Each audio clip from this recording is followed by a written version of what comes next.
If the coronavirus pandemic worsens in the world's major cities, its effects in more remote regions could be catastrophic. For example, in the Amazon, church initiatives are vital in accompanying indigenous minorities. This extreme and drastic situation helps understand the daily experience of these populations.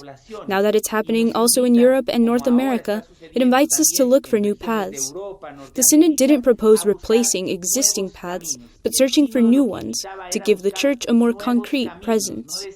Mauricio Lopez is Executive Secretary of the Pan-Amazon Ecclesial Network. He says the crisis caused by the coronavirus is more serious in Amazonian countries like Ecuador, which is the region most impacted by the pandemic. He also includes Venezuela and Brazil. In Brazil, images of mass graves for coronavirus victims in Manaus are truly heartrending.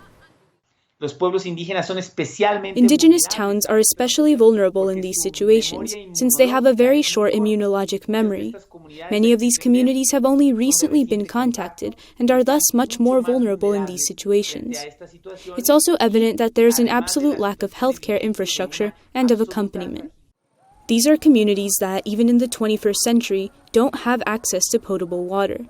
This lack of basic hygienic material makes it difficult for them to avoid further spread of the coronavirus. We're facing a potential genocide.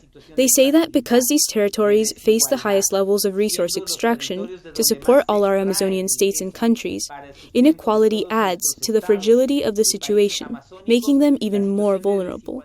Pope Francis said, "Caring for ecosystems demands farsightedness, since no one looking for quick and easy profit is truly interested in their preservation." What Pope Francis denounces in the Laudato Si encyclical is related to our biggest vulnerability in front of pandemics. It's not that the pandemic is caused by a degradation of the environment. It's that the pandemic hits more forcefully. In other words, the epidemic evolves into a pandemic when there is a lack of equilibrium in the ecosystem.